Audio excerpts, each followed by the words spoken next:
જે ભાઈ આલ્ફા અને બીટા એ બહુપદી 6x સ્ક્વેર - 5x - k ના શૂન્ય હોય તથા અત્યાર સુધી તો સાહેબ આલ્ફા પ્લસ બીટા જોયું હતું, અહીંયા તો આલ્ફા માઇનસ બીટા આવ્યું, કેટલું 7/6 હોય તો k બરાબર કેટલા? Don't worry. કેમ સોલ્વ કરશો સાહેબ? આમાં જુઓ તો a બરાબર કેટલા છે? 6. b બરાબર કેટલા છે? -5. ખાલી 5 નહીં, હનુમાન દાદાને યાદ રાખો. c બરાબર અચળ પદ છે -k. સાહેબ આવું ગોતતા આવડે આલ્ફા પ્લસ બીટા? હા આવડે ને. આલ્ફા પ્લસ બીટા આવડે. આલ્ફા પ્લસ બીટા એટલે કોણ થાય સાહેબ? -b/a થાય. આ રહ્યો આલ્ફા પ્લસ બીટા.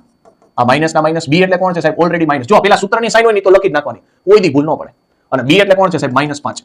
a એટલે કોણ છે? 6. એટલે આલ્ફા પ્લસ બીટા મળી ગયું કેટલું? 5/6. કાંઈ વાંધો નહીં. આલ્ફા પ્લસ બીટા આપ્યું છે? હા. આલ્ફા પ્લસ બીટા મેં ગોઈતું કેટલું? 5/6. આલ્ફા માઇનસ બીટા કેટલું આપ્યું સાહેબ? રકમ આપ્યું 7/6.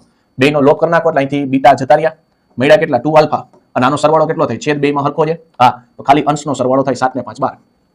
12/6. 12/6 એટલે 2 મળ્યા, તો આલ્ફા બરાબર 2/2 એટલે આલ્ફાનું મૂલ્ય મળી ગયું 1. બસ શૂન્ય મળી ગયું. હવે કાંઈ જરૂર નહીં. આ x ની કિંમત જ મળેલી છે. આને તમે બહુપદીની અંદર મૂકો એટલે આખી બહુપદી 0 થાય. તો જો x ની જગ્યાએ મૂકો 6 1 નો વર્ગ -5 1 અને -k. હા ઘણા પ્રશ્ન થાય છે સાહેબ આલ્ફા એટલે x ક્યાંથી આવ્યો? એલા ભાઈ તમે અવયવ પાડો છો એમાં x બરાબર 1 મળે છે તો પછી તમે 2.2 માં નથી લખતા આલ્ફા બરાબર 1 બીટા બરાબર જે કાંઈ લબાચો આવ્યો નથી લખતા? યાદ આવ્યું ને? તો સાહેબ આલ્ફા ની કિંમત 1 હોય ઊંધા આવો તો x ની કિંમત 1 જ થાય. સમજાય ને? એટલે મેં x ની જગ્યાએ 1 મૂક્યો એટલે આખો લબાચો 0 થયો. ચાલો 6 ના 6 કારણ કે 1 નો વર્ગ 1 જ થાય. 5 × 5 -k બરાબર 0. 6 માંથી 5 જાય તો 1 અને -k ઓલી બાજુ જાય એટલે +k. તો k ની કિંમત મને મળી ગઈ 1 * 1